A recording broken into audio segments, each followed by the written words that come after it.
Bismillahirrahmanirrahim. Assalamualaikum warahmatullahi wabarakatuh.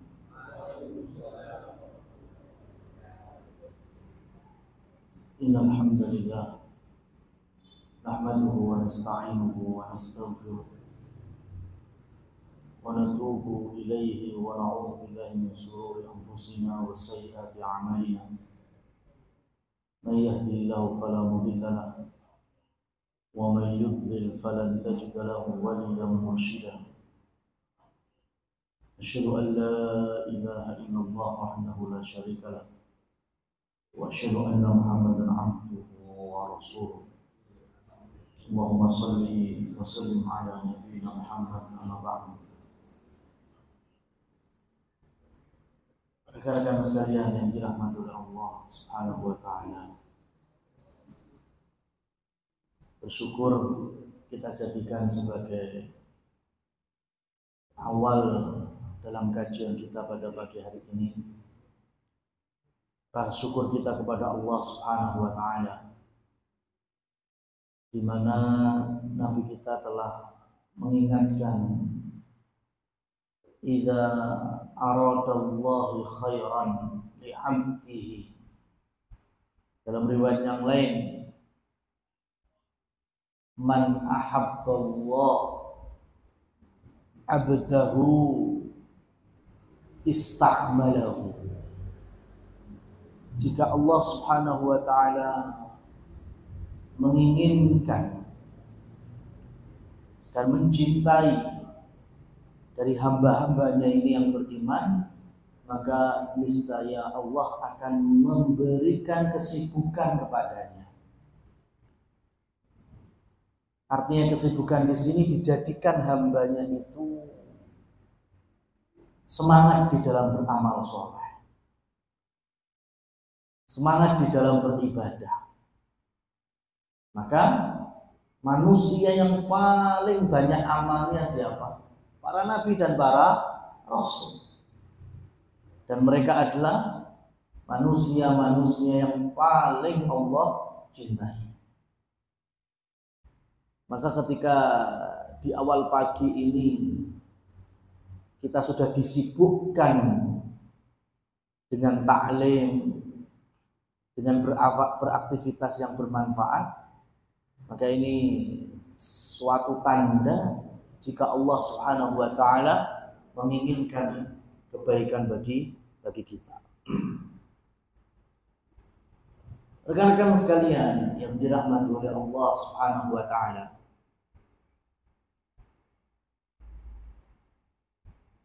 kita akan melanjutkan pembahasan yang masih panjang berkaitan dengan tazkiyatun nafsi as-sabr, yaitu sabar. Kita masuk kepada ayat dalam surat As-Sajdah, di mana Allah Subhanahu wa taala berfirman, wa ja'alna minhum a'immatan yahduna bi amrina lamma sabaru wa kanu bi ayatina yuqinun. Jadi ketika Allah Subhanahu wa taala menjadikan pemimpin-pemimpin, imam-imam ya yang mendapatkan petunjuk dari Allah Subhanahu wa taala, hidayah darinya, dan ketika mereka sabar, masyarakatnya, penguasanya, biayatina, dengan ayat-ayat Allah, dengan sesabar-sabar keyakinannya, maka nantinya hidayah itu akan terus mendampingi dan mengelilingi kehidupan mereka. Dan itu yang kita butuhkan. Sekarang ketika Rasul Shallallahu Alaihi Wasallam dakwah ke Taif, dihina, dilecehkan, dilempari batu, apa yang Rasul doakan? Rasul tidak minta Allah mengazab masyarakat Taif. Rasul hanya minta supaya Allah bukakan hidayah bagi mereka, yaitu masyarakat yang belum tahu. Karena pada hakikatnya hidayah itu modal terbesar kita. Kalau Allah Subhanahu wa taala sudah memberikan hidayah bagi kita, itu sudah nikmat sekali. Ya. Ketika Allah berikan hidayah bisa bangun waktu subuh, itu sudah nikmat sekali. Masih banyak orang-orang yang tidak Allah berikan hidayah sampai akhirnya meninggalkan kewajiban sholat subuh. Ketika Allah Subhanahu wa taala memberikan hidayah kepada kita, azan, kita bisa meninggalkan urusan dunia kita terlebih dahulu. Untuk sholat, untuk berangkat ke masjid, wah itu nikmat sekali. Masih banyak orang yang tidak mendapatkan hidayah ini, sehingga mereka tidak tahu waktu sholat. Ya. Mereka tidak mau meninggalkan urusan dunianya. Bahkan mungkin sengaja meninggalkan sholatnya. Dan yang lebih penting daripada itu, ketika kita mendapatkan hidayah iman, Islam, bagaimana menjadi mukmin yang benar, muslim yang taat, itu nikmat nggak ternilai. Masih banyak orang-orang di sana, di luar sana, itu nggak mendapatkan nikmat. Mungkin di dunianya kelihatan kesuksesannya, tapi di akhirat mereka akan mendapatkan azab Allah selama-lamanya di neraka karena tidak punya iman. Nah, ma'asyiral muslimin wal muslimat, rekan-rekan sekalian yang dirahmati oleh Allah Subhanahu wa taala. Sabar, di mana kemudian yakin bi ayatina yuqinun, yakin dengan ayat-ayat kebesaran Allah, dengan Al-Qur'annya, dengan tafsir hadis-hadisnya yang datang dari Rasul Shallallahu Alaihi Wasallam yang menjelaskan kandungan Al-Quran. Ini bagian besar dari sabar kita, yaitu dengan apa? Ilmu. Ya, memahami ayat-ayat Allah dengan ilmu, bukan dengan perasaan. Agama itu nggak bisa dengan perasaan. Hukum Allah halal dan haram itu nggak bisa hanya dengan perasaan, tapi semuanya harus dengan neraca ilmu. Apa yang di dalam Al-Quran dijelaskan di dalam hadis difahami oleh para sahabat Nabi Muhammad SAW, kemudian dilanjutkan generasi berikutnya sampai hari ini pada kita semua. Sekarang ketika Rasul Shallallahu Alaihi Wasallam, ini contoh bicara kesabaran ya, yang kita kaitkan dengan kondisi hari ini. Rasul Shallallahu Alaihi Wasallam bersabda, "U'dud sittan ma baina yadayya was-sa'ah."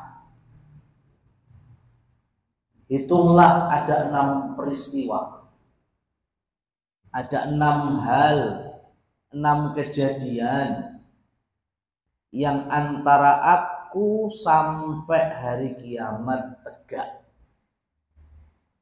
Ya. Yang pertama kata Rasul, mauti, kematianku. Wafatnya Nabi Muhammad SAW itu salah satu dari tanda-tanda hari kiamat. Padahal Nabi Muhammad wafat hampir 15 abad yang lalu, ya, 1445 Hijriah yang lalu. Ya. Beliau sudah sampaikan bahwa kematiannya Rasul, wafatnya beliau itu bagian dari tanda kiamat. Meskipun sampai hari ini kiamat belum tegak. Dan yang kedua adalah wa fathu ardhis Syam, ditaklukkannya bumi Syam. Ya, Syam hari ini ada 4 negara. Ada Yordan, ada Damaskus Suria, ada Lebanon, dan ada Palestina. Yang ketika Rasulullah SAW menyampaikan hal ini bahwa bumi Syam akan dikuasai muslimin, di dalam sejarah Palestina takluk di bawah kekuasaan kaum muslimin itu 2 kali dalam sejarah besar. Yang pertama di masanya Umar bin Khattab radhiyallahu anhu, Amirul Mukminin. Dan yang kedua di masanya Salahuddin Al-Ayyubi. Dan dua-duanya ada benang merah strategi yang sama di dalam menaklukkan bumi Syam. Di antaranya Palestina yang ada Baitul Maqdis atau Al-Aqsa-nya di sana. Ya. Dan setelah penaklukan yang pertama Umar bin Khattab radhiyallahu anhu, sebelum zaman Salahuddin Al-Ayyubi dan Allah takdirkan menang kembali, ya, tidaklah Baitul Maqdis itu digagahi, dijajah oleh musuh-musuh Islam wal muslimin, oleh orang-orang kafir, melainkan kondisi muslimnya pasti lemah dan rusak agamanya. Dan sebaliknya, Al-Aqsa kembali di pangkuan muslimin, itu barometernya ketika musliminnya taat di atas ajaran syariat Allah dan Rasulullah. Itu kuncinya. Ya. Kalau hari ini Palestina secara umum dan Aqsa secara khusus itu dikuasai oleh Zionis Yahudi, itu sebagai tamparan keras bagi kita. Ya. Karena di hari-hari dikuasainya Al-Aqsa itu menunjukkan lemahnya muslimin, khususnya dalam hal agama.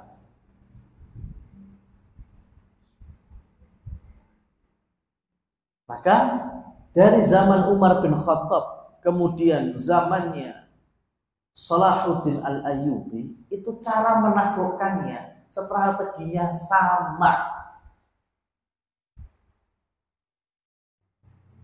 Umar bin Khattab sebelum menaklukkan Palestina dikirim yang ke bumi Syam siapa saja.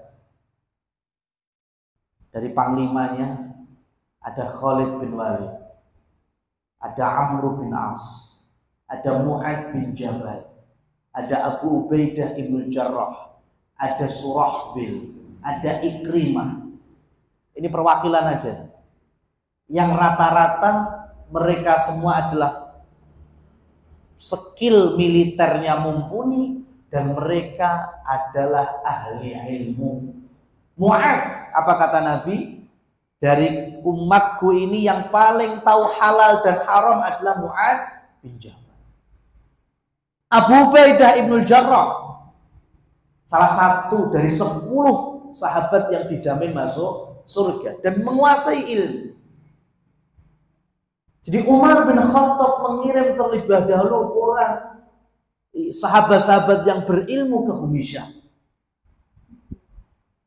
untuk mengajarkan ilmu kepada masyarakat ahli kitab yang ada di sana. Dan ternyata alhamdulillah banyak yang masuk Islam, memeluk Islam, meskipun banyak juga yang masih ada di keyakinan sebelum. Salahuddin juga sama. Ketika melihat sebelum masuk Palestina, dia di Mesir banyak penyimpangan dalam akidah, sekte-sekte yang menyimpang seperti Syiahnya. Kemudian masuk ke wilayah Syria, masih banyak muslimin yang perang hanya karena beda mazhab fikih antara Hanafiyah dengan Syafi'i. Apa kata Salahuddin? Kita belum mampu menaklukkan Palestina. Kemudian disusunlah, dikirim setiap wilayah itu para masyayikh, ulama, khotib, dai untuk mengajarkan ilmu, ya, menanamkan Islam yang benar seperti ini, ya, ilmui, amalkan, istiqomah.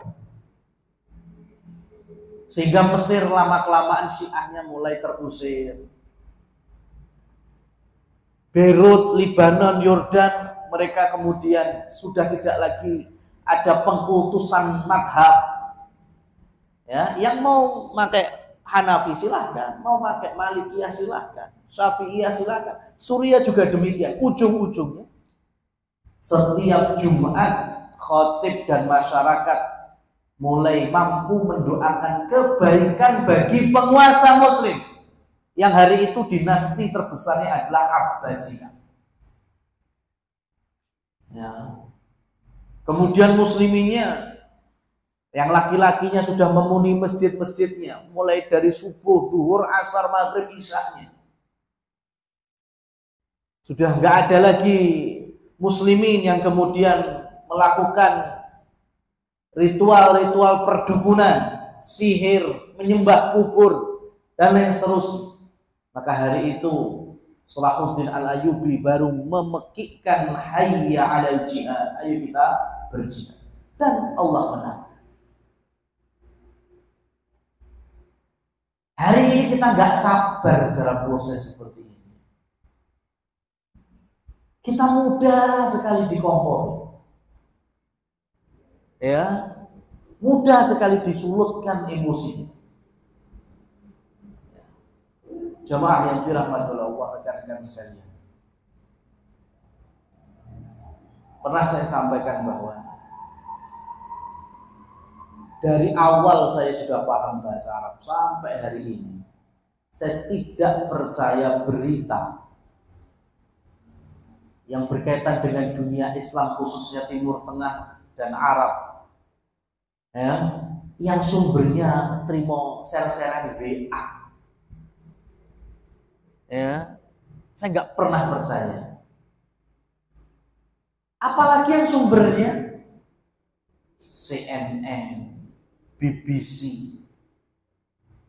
Lalu kita ini kalau baca Quran, Allah berfirman, ya ayyuhalladzina amanu in ja'akum fasiqun binaba'in fatabayyanu. Hei orang-orang yang beriman, jika datang kepada kalian berita dari siapa? Orang fasik. Siapa itu orang fasik? Bisa jadi saudara seiman kita, Muslim tapi pelaku dosa, Muslim tapi masih ahli maksiat, bawa berita. Apa perintah Allah? Fatabayyanu. Cross check dulu, jangan asal dimplok. Ini yang masih Muslim fasik. Lah CNN kuwi sapa, Mas? BBC itu siapa? Muslim. Kok dengan mudahnya kita menerima berita-berita dari mereka? Yang punya kantor besar di Qatar, ya, yang mengatasnamakan Muslimun, Al Jazeera. Perlu diketahui rekan-rekan sekalian, Al Jazeera itu ada dua beritanya, yang versi Arab sama versi Inggris. Dan saya kasih tahu, yang versi Inggrisnya itu bukan terjemahan Arab. Itu bisa 180 sampai 360 derajat beda, tergantung berequest siapa beritanya. Ya. Sekarang gini,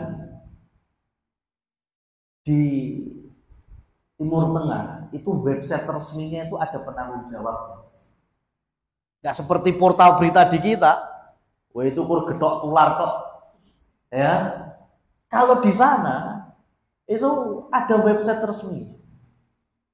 Kita bisa baca dan ada penanggung jawabnya. Kita bisa cross check itu, bisa kirim email dan terpampang nyata itu penanggung jawabnya. Kadang masyayikh, ya, kadang tokoh, ya. Dan berapa kali sudah Website resmi tidak memberitakan, tapi di Indonesia itu beritanya sudah kemana-mana. Aneh. Sekarang kalau bicaranya innamal mu'minuna ikhwah, ya, kita ini bersaudara. Yashuddu ba'duhum ba'dha. Yang antara satu ikatan dengan ikatan yang lain itu ada rantai. Sesama muslim. Sampai yang susah, yang lainnya merasa susah. Ada yang sakit, ya kita merasa sakit. Itu orang beriman. Sekarang kalau media yang sampai di HP, sampai ya, kemudian di tangan kita, di pandangan kita, yang disebar adalah korban sipil dari anak-anak, bayi, wanita, orang yang nggak tahu apa-apa, ya, darah-darah. Kasihan apa enggak? Kasihan. Otomatis kita muslim. Dan mereka saudara seiman. Pasti ada rasa ingin bantu, rasa ingin bela. Itu orang beriman. Cuma sekarang kita melihat itu, karena yang dijejelkan cuma itu toh. Gak pernah ada hakikat di sana seperti apa. Ya. Sekarang saya mau tanya, mau bela gimana? Doa, oh ya jelas. Rasa nunggu dibom ya kita doakan Palestina aja. Ya. Punya harta mau didonasikan, silahkan. Ya, karena itu memang yang bisa kita lakukan. Gak usah nunggu ada peristiwa besar, kita bantu. Seperti terwujudnya rumah sakit Indonesia di sana, kayak gitu. Terus ada apa sampai? Lebih dari itu mau apa? Arti corona gitu, itu jenenge nyetor nyawa. Ya, pakai ilmu, pakai strategi. Kayak zaman Umar, zaman Salahuddin, jangan kebawa perasaan itu tadi. Ya, antum harus tahu hakikatnya. Sekarang sampean tahu, sampean tahu oki. Tahu oki. Oki itu apa? Kumpulan negeri-negeri muslimi. Raja-rajanya, presidennya, ya penguasanya muslim. Di belakangnya ada para ulama. Ya, itu oki. Jok tahun 1987 itu mikirkan Palestina sampai hari ini ya judek, Mas. Itu juga belum banyak menghasilkan. Lah sampai ki sopo RT weranya kalau. Paham maksud saya, Pak? Ya. Jangan gegabah. Zionis Yahudi itu nggak ngefek bendera nih, mbok idak-idak, mbok bom, nggak ngefek. Ya, hari ini bendera Zionis, ya, Yahudi sampean bakar injek-injek. Lah wong sesuk mereka bangun pabrik gendera iso. Ya. Bukan benderanya yang kita injek-injek, cengele yang kita injek. Yang benar itu cuma ada tahapannya, ada waktunya, dan kita yakini itu. Dimana ketika Rasul Shallallahu Alaihi Wasallam membawa nubuat, berita kenabiannya, Muslimin akan jaya. Ya, bahkan saat itu dikatakan kepada pejuang-pejuang Muslim, ya Muslim, ya Abdullah. Ini diberi catatan, Mas. Ya Muslim, wahai hamba Allah. Ya, ingat-ingat, ya Muslim, wahai hamba Allah. Bukan ya Muslim, ya sahib game online, enggak. Ya Muslim, ya pelaku nongkrong-nongkrong, enggak. Ya Muslim, ya yang belum sholat berjamaah, enggak gitu. Ya Muslim, ya Abdullah. Ya. Jadi sekarang pertama saya ingin ngajak rekan-rekan sekalian membela Al-Quds. Saya ambilkan nukilan dari Imam Ibnu Katsir rahimahullahu tabaraka wa ta'ala. Kalau orang Zionis hari ini daku-daku bahwa Palestina adalah tanah mereka, itu kalau kita ngaji jelas salahnya. Jelas salah. Karena Rasul sallallahu alaihi wasallam bersabda, abna'u Nuh thalatha. Putranya Nabi Nuh itu ada 3. Syam, Ham, dan Yafid. Anak barepnya tadi namanya apa? Syam. Ya, dan di mana beliau tinggal berdomisili, ya jadi wilayah hari ini yang kita dengar dengan bumi Syam, termasuk Palestina. Dan sekarang Yahudi nongkrong di sana itu tahun berapa? Ya, ini kalau kita ngaji. Ya. Kemudian ini zaman masih kena putranya Nabi Nuh. Sekarang zaman Abul Anbiya, Nabi Ibrahim. Nabi Ibrahim itu punya istri Hajar dan lahir Ismail. Kemudian dibawa ke wilayah Tandus Makkah Al-Mukarramah. Dan Nabi Ibrahim masih kembali di Palestina dengan istri Sarah. Dan nantinya lahir anak laki-laki namanya Ishak. Dan dulu sebelum zaman Nabi Muhammad SAW ada kebiasaan Allah wariskan kenabian itu dari ayah ke anak. Ya kan? Maka Nabi Ibrahim selesai masa kenabian digantikan anak-anaknya. Ada Nabi Ismail dan Nabi Ishak. Nabi Daud selesai, Allah gantikan kenabian kepada anaknya Nabi Sulaiman. Nabi Zakaria selesai, ya. Kemudian Allah lahirkan anak namanya Yahya, jadilah nama Nabi Yahya. Jadi dulu seperti itu. Kemudian bicara Nabi Ishak, ya, supaya rekan-rekan tahu, Ishak itu punya 2 anak yang masyhurnya, yang bahkan kembar anaknya. Yang satu Yakub, yang satu Aisyu. Jadi dari pernikahan Nabi Ishak dengan istrinya lahirlah anak, yang satu namanya Yakub, yang satu namanya Aish atau Aisyu. Dan dalam nukilan Imam Ibnu Katsir disebutkan bahwa Aisyu itu punya ambisi untuk jadi nabi setelah bapaknya. Dan di usia senjanya Nabi Ishak itu masa tuanya itu buta, saking sepuhnya itu nggak bisa melihat, sehingga butuh bantuan putra-putranya. Terkadang Aisyu, terkadang Yakub.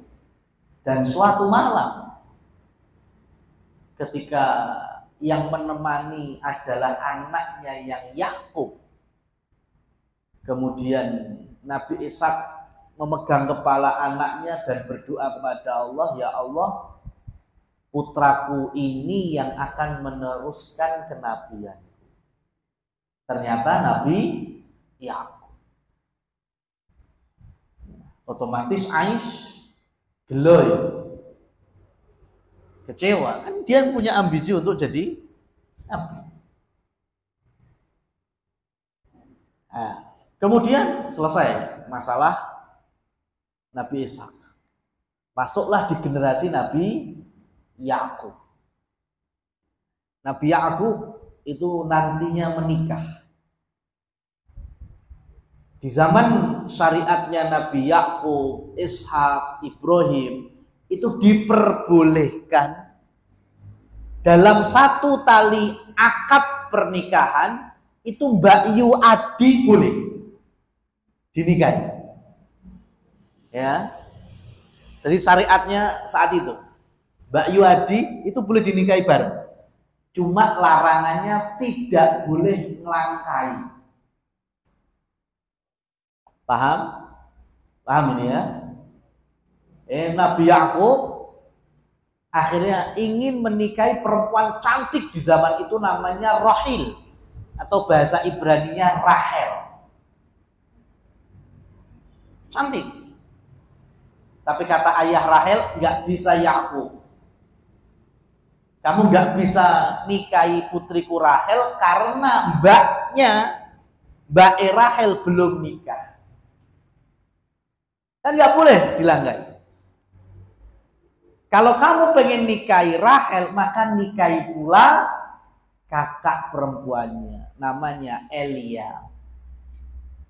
Maka mau nggak mau, Nabi Yakub akhirnya nikahi Elia dulu, baru kemudian nikahi Rahel.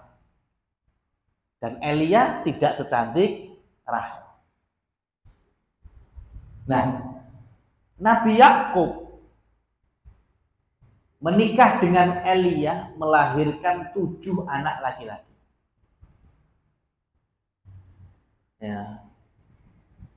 Dan pernikahannya bersama Rahel yang cantik melahirkan 2 anak laki-laki yang ganteng. 1 adalah Yusuf, 2 adalah Benyamin. Makanya Nabi Yusuf sama Benyamin itu saudara kandung, 1 ayah, 1 ibu. Bapaknya yaitu Nabi Yakub, ibunya yaitu Rahel. Berarti berapa anaknya Nabi Yakub? Jadi 7 tambah 2 berapa? 9. Baik itu Elia maupun Rahel sama-sama ngasih budak wanita kepada Nabi Yakub suaminya. Dan dari kedua budak inilah nanti lahir juga anak 3 orang laki-laki. Ya, berarti berapa? 9 tambah 3 12.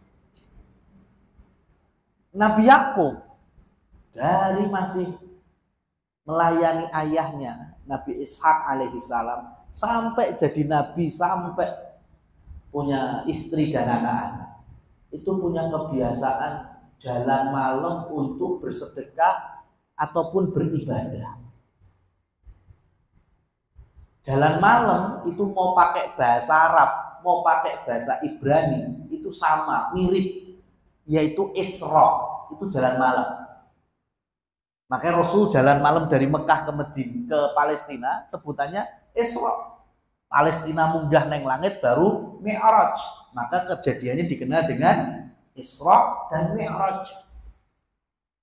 Nah, Nabi Yakub tuh sering jalan malam, sering Isra.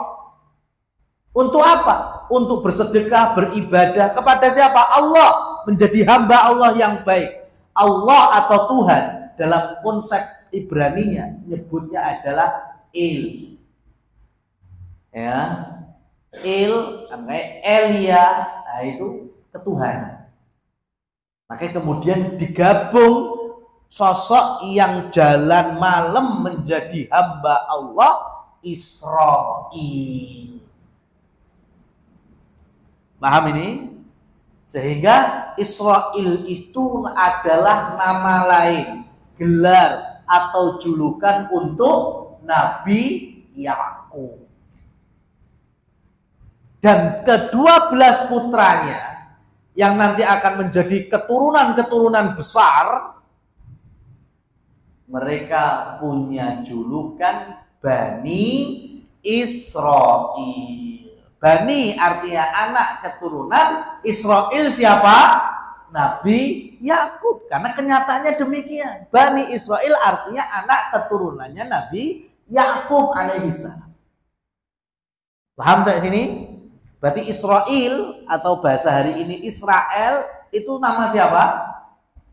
Nabi Yakub. Dah, sepakat ya ini? Bisa dipahami ya? Sekarang bayangkan rekan-rekan sekalian. umpama sampean turun ke jalan-jalan, ya, membela Palestina dengan turun di jalan-jalan, terus bengok, Israel sadis, Israel kejam, Israel gak mau diatur, menang sendiri, bangsat ini, ayo, makanya gak menang-menang mas Palestina, demo nih ngelok nih nabi nih, walat aja, paham? Maka bela Palestina itu dengan ilmu, salah satunya ini. Cuma saya pesen, Mbak, pagi ini saya pesen tolong dirubah, jangan sebut ya Israel itu dengan Israel, tapi sebut dengan Yahudi, Zionis, ya penjajah Palestina, jangan sebut Israel. Mereka seneng malah, makanya mereka nyebut wilayahnya Israel, ya karena mereka adalah anak keturunan Nabi Yakub, mereka bangga dengan itu. Nah kita malah ya misu-misui Nabi Yakub, dong aja nih, ya kok gitu pengen dimenangkan sama Allah Subhanahu wa Ta'ala. Tobat, banyak istighfar, ngelok-ngelok nih Nabi Yakub, ya betul. Buka seluruh tafsir Israel itu siapa? Mesti ya Yakub alaihissalam. Dan kalau benci dengan penjajah Palestina, sebut dengan Zionis yang kejam, ya Yahudi penjajah Palestina, itu jangan Israel. Itu nabi kita yang kita imani, ya, yaitu Nabi Yakub alaihissalam. Ya. Rekan-rekan sekalian yang dirahmati Allah Subhanahu wa Ta'ala, maka kembali tadi, saya ini lebih percaya cerita Palestina itu dari jamaah umroh plus Aqsa yang pulang. Itu lebih saya dengarkan ceritanya. Kenapa? Ya karena kita bersyukur jarak Indonesia Palestina itu 10.000 km. Antum umroh plus Aqsa, ya, itu bisa sholat di Masjidil Aqsa, dan itu nikmat sekali. Dan guide-guide Palestina itu rata-rata bisa bahasa Indonesia. Mereka mengucapkan syukur, terima kasih, ya. Kenapa? Karena kita yang jauh dari Indonesia itu bisa melaksanakan sholat di Baitul Maqdis. Orang Palestina sing omahe kadang kurang kilo, 3 kilo jarake, orang arah iso sholat di Baitul Maqdis. Karena yang menguasai siapa? Zionis. Ya, usia yang di bawah 60 tahun nggak boleh masuk Masjidil Aqsa. Ya, yang boleh itu yang udah lansia-lansia itu, yang nggak punya kekuatan. Ya, yang nggak banyak frontalnya dengan penjaga-penjaga dari orang-orang Yahudi. Ya. Dan perlu diketahui di sana itu orang-orang Palestina asli, karena enggak, ya Allah, namanya perang bisa berkembang bagaimana? Ya, mereka itu syukur-syukur dapat gawian itu cleaning service, mentok kasir toko. Ya, rata-rata mohon maaf, rata-rata ngemis. Sampai kalau kita umroh, sholat mau di Mekah mau di Medina, itu kalau tahu tampang-tampang Indonesia. Ya, cuma kan sekarang sudah mulai dirapikan sama petugas-petugas menjaga 2 masjid suci, Mekah dan Medina. Itu kadang kita habis salam gitu, samping kita langsung ada anak minta itu. Ya, itu semuanya kayak gitu Palestina. Jadi jatuhnya jual ibadah. Ya. Oh, sing tekan Sukoharjo, Solo ya padha wae kan. Ya. Dalam kajian, iya, apalagi di kajian, mohon maaf, ibu-ibu ya, itu menjual kebengisan Yahudi. Ya cekati, kita punya iman, itu saudara kita. Sing diceritakno sing ngenes-ngenes ya akhirnya gelang copot, kalung copot, ya kan? Tapi masalahnya bukan seperti ini strategi dulu menaklukkan Baitul Maqdis. Ya, bukan dengan menjual hibah, tapi kokoh di atas iman. Sekarang yang kasir toko itu, coba orang Palestina, Muslim, tokonya milik siapa? Milik orang Palestina nggak mungkin. Kalau nggak Yahudi, ya mulai Nasrani. Karena di daerah Hebron atau Ibrahim Al-Khalil itu kampung tertua di dunia. Situs-situs para nabi banyak di situ. Dan nabi-nabi yang kita imani. Cuma sekarang itu udah miliknya Zionis. Orang-orang Tel Aviv semua. Daerah Bethlehem, Yerusalem. Ya Bethlehem rata orang Nasrani. Itu orang kita, Mas, Palestina, saudara kita. Jadi kasir di situ, jaga toko situ. Kalau memang lagi marak ritualnya Yahudi, bakulannya bakulan Yahudi. Kalau sasi Desember, ya bakulan-bakulan Natal, ya sing didol salib, topi santra. Bisa dibayangkan, Muslim jualan aksesoris Yahudi dan Nasrani. Ini modal dimenangkan. Nggak mungkin. Ya. Nah, kita harus tahu hakikatnya. Dan memang saya bilang kita bantu, kita bela, itu memang yang warga-warga sipil.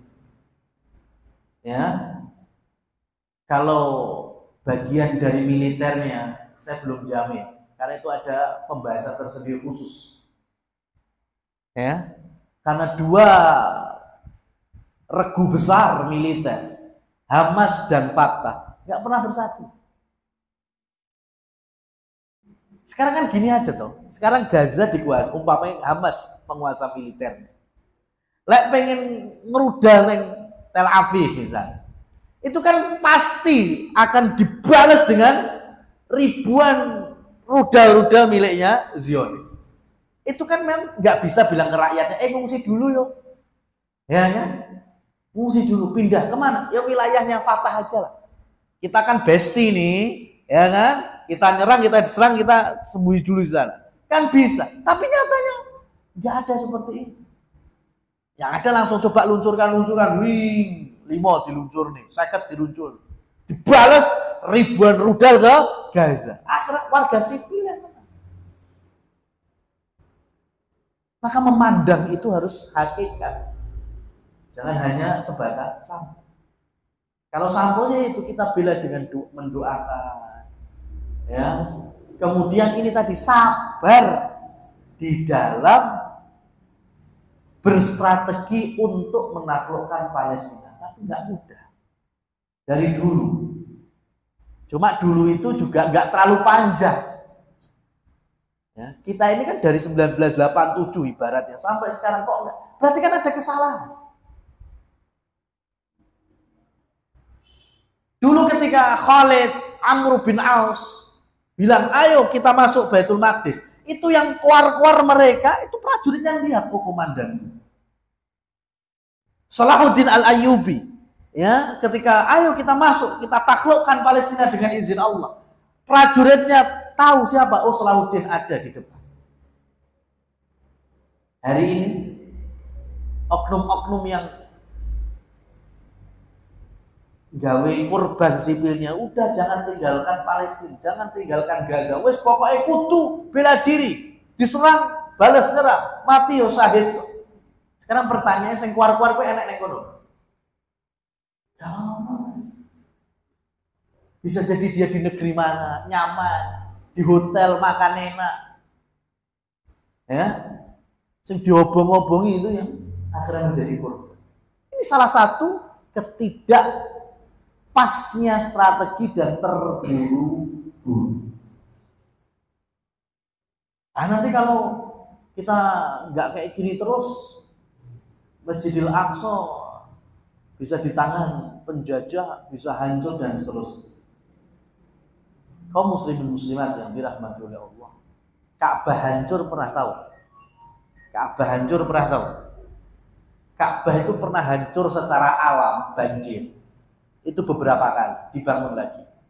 Bahkan hancur karena kena api-api ketika perang Hajjaj bin Yusuf itu di zamannya Abdullah bin Zubair. Itu Ka'bah separuhnya hancur, rusak karena manusia. Tapi dibangun lagi. Sampai sekarang kita muliakan Ka'bah enggak? Kita hormati Ka'bah enggak? Kita hormati. Padahal sudah pernah hancur, ya, pernah rusak. Dan rusak serta hancurnya Al-Aqsa itu secara data sirahnya itu lebih sering dan lebih banyak dibandingkan Ka'bah. Ya. Masjidil Aqsa hancur. Ya. Kemudian Allah lahirkan hambanya yang beriman, berdakwah, menyebarkan agama yang tauhid. Siapa? Nabi Sulaiman. Dibangun lagi, ditinggikan pondasinya, dibikin lebih megah. Ya. Selesai masa Nabi Sulaiman, ada masa berikutnya, rusak lagi. Ya, hilang imannya lagi. Akhirnya kejajah lagi Al-Aqsa, dirusak sama seorang raja zalim namanya Bukhtun Nasr. Kita biasa dulu belajar dengan nama Nebukadnezar. Itu pernah menguasai Al-Aqsa. Pernah merusak Masjidil Aqsa. Tapi Allah munculkan lagi hambanya yang soleh, bahkan apal Taurat, berdakwah, ya, menanamkan ilmu dan kebenaran kepada masyarakat, namanya Uzair. Akhirnya Allah jayakan lagi di bumi Palestina. Gitu. Sampai orang Yahudi mengenal Uzair sebagai Ibnullah, putranya Allah. Dan ini juga penyimpangan. Nanti rusak lagi, ya, kemudian dikuasai lagi, gitu, ya. Jadi rusaknya Al-Aqsa itu bukan hari ini saja, ya. Cuma kitanya memang dituntut untuk sabar di dalam berstrategi, ya, tidak asal-asalan. Kalau asal-asalan buktinya sampai hari ini, ya, yang ada malah semakin sempit, bahkan di Google Maps sudah nggak ada lagi Palestina, ya, padahal kita meyakini itu semuanya adalah tanah Palestina, adalah wakaf kaum muslimin dari zamannya Umar bin Khattab. Dan yang lebih kita sayangkan ketika yang di dalamnya sudah nggak bisa lagi untuk nuntut ilmu karena perang-perang terus, sehingga wilayah-wilayah seberangnya Mesir kita masih ketemu bahasa Arabnya, Yordan, Beirut, Lebanon, Suriah masih ketemu bahasa Arabnya. Bahasa Islam ketemu di Palestina, warga asli Palestina sing iso bahasa Arab bisa dihitung. Itu orang-orang yang tuanya. Karena itu misinya Zionis, menjauhkan Palestina dari ajaran Islam. Karena semakin lemah. Ya. Wallahu a'lam bishawab. Jadi sekali lagi kita akan terus mencintai bumi Palestina. Kita juga mencintai saudara-saudara kita yang di sana.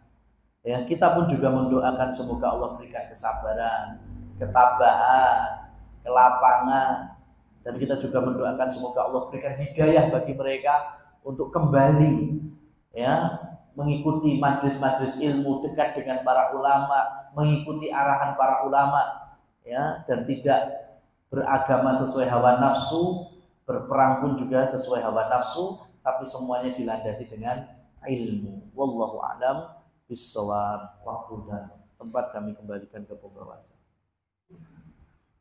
Mungkin dari teman-teman saya mau bertanya.